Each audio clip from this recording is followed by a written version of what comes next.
say to the Constitutional Commission that it is a good thing that this exercise is now underway to review the tenets of the Constitution of the Commonwealth of the Bahamas.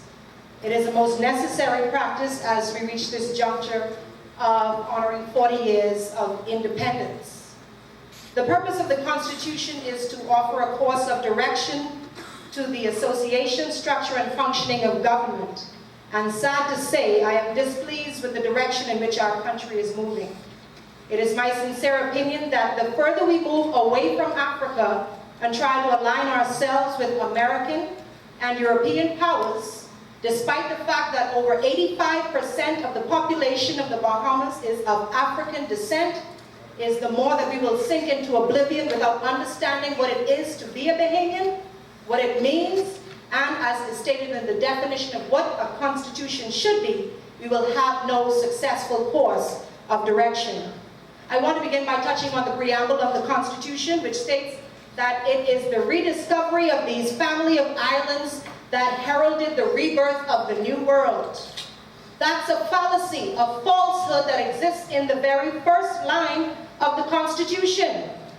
The first sentence of the preamble refers to the voyage of Christopher Columbus, and he landed here in the Bahamas, so the Bahamas therefore being the first place that he stepped foot into the New World. I refer you to a book written by Hartley Saunders called The Other Bahamas, which says, before Christopher Columbus discovered the so-called New World, Africans had already made their presence felt in South and Central America, especially in Peru and Mexico. If Africans were here before Christopher Columbus, he could not have been the first to discover the Americas or the New World. The preamble continues, and whereas the people of this family of islands recognize the preservation of their freedom will be guaranteed by a national commitment to self-discipline, industry, loyalty, unity, and an abiding respect for Christian values and the rule of law. The preservation of our freedom has not been guaranteed, because when this Constitution was written, there were blacks in the Bahamas who were calling for repatriation to Africa and for recompense from Britain, and their voices were not heard or accounted for in the drafting of this Constitution from the crown head of Britain. It is a slap in the face for me to have this Constitution from the crown head of a country, all right, which rules this country and its government, and it's talking about the preservation of freedom. If we were truly free, then those who were agitating for repatriation way back then would have been there. Those who were asking for reparations for the death, pain, and suffering of 400 million Africans would have had their recompense, and we would have been left to govern ourselves from that time, not trying to just govern ourselves today. Instead, we are not free. Bahamians are not free, as we ascribe to the same crown head that mutilated, it's on record, 40 million slaves died, and the crown head has no love for us. Okay, we've not been they've not given any emancipated slave the tools necessary for self-governance. And anyone who denies that we are not truly free has no idea of the mental slavery that's still going on. It's keeping our parents working for the government and for the British crown head until the day they die, leaving their children with bills and mortgages. The mental slavery that keeps us killing out ourselves, working for monopolies for our daily bread. It's a system of slavery that is turning our young men into criminals and creates an environment that breeds crime because there is a lack of opportunities for the masses of the people. And anyone who denies this must have already been paid out by the elite. A constitution is to serve all. But obviously it should serve the masses. Once again, I said 85% of the people. So why are we still adopting a British parliamentary system of government? A European system whose history and riches were founded on the backs of African ancestors. When will we stand up for our rights? And why have we grown complacent for a cause that so many people have died for?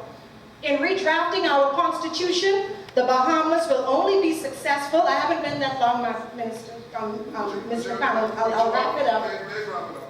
But I'm sure, so I haven't had as much time as the others. I'm going to skip through, but this is very important because this is the case. This is a case of 40 million slaves that have died, and if everyone else chooses to forget, I'm here to stand today to say for two things. One, those who don't want to be here and don't want to be a part of the Bahamas, that want to be returned to Africa, they have a right to be heard. This is is a cause that has been fought for from 1948, when the Ethiopia-Africa Black International Congress was established, and King Emmanuel Charles Edwards himself sent personal telegrams to the Queen of Britain, to the Queen Elizabeth, to let her know that Queen Victoria set down not 92 million pounds of money in it, 92 million pounds of sterling silver that was supposed to be returned to the slaves so that they could take care of themselves and their families in future generations. Instead, it turned into the biggest payout in British government history, and all of the slave masters benefited, and we still did not benefit. Finally, I'll wrap up by saying there's an important part of the preamble that says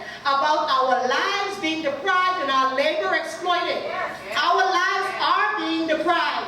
And everyone here should be able, and the majority of Bahamians should be able to agree. Because like the lady said, we can't get crown land. Okay, there's no one here except unless you are a member of the white elite or you are paid out by them, you are still suffering in this country. And I have a whole piece to say on the Randall Fork. When we come back again, I would like the chance to talk about what Sir Randall Fork said. As a matter of fact, I just want to go just to one specific quote. Before I wrap up, please let me just say something very important. Because Sir Randall was interviewed in an article where a journalist asked him this question, and I'll wrap up on this note, and hopefully you all will oblige for me to come back again. The reporter asked Sir Randall, what is your opinion of the labor movement today? Has it conquered mountains, or is it still faced with the same obstacles as back then? I'm going to ask that question in the context, what is the situation, what is our opinion of the Bahamas today? All right, has it conquered mountains, or is it faced with the same obstacles? Now, rather than giving my own answer, I will go to Sir Randall's answer, in which he told the reporter, actually, what has happened is a very carefully conceived plan by the former United Bahamian Party, the UBP, and the conservative members of the Progressive Liberal Party. They got together and there was a marriage between them. And as a result, they saw an economic upswing. It says they became enamored, they became in love, they became sweethearts, they married one another and left the masses of the people in the very same state they are today. I'll wrap up just to say, just how the Lord said to the people of Israel, that when he cast them into slavery and they wandered for 40 years, just as we wandered from the time when we got so-called independence from the government until now, he said, if you forget Jerusalem, your right hand will forget its cunning. If we forget Africa, and Europe, America, and every other country is scrambling for Africa today. So anybody that discredits Africa when Bahamas could be the first to stand up and reach out and stretch out its hand to Africa is not waking up to what is actually happening in the world today. We need a republic here in Africa. We need a republic here in the Bahamas, and we need to repatriate those who do not wish to be here. Thank you.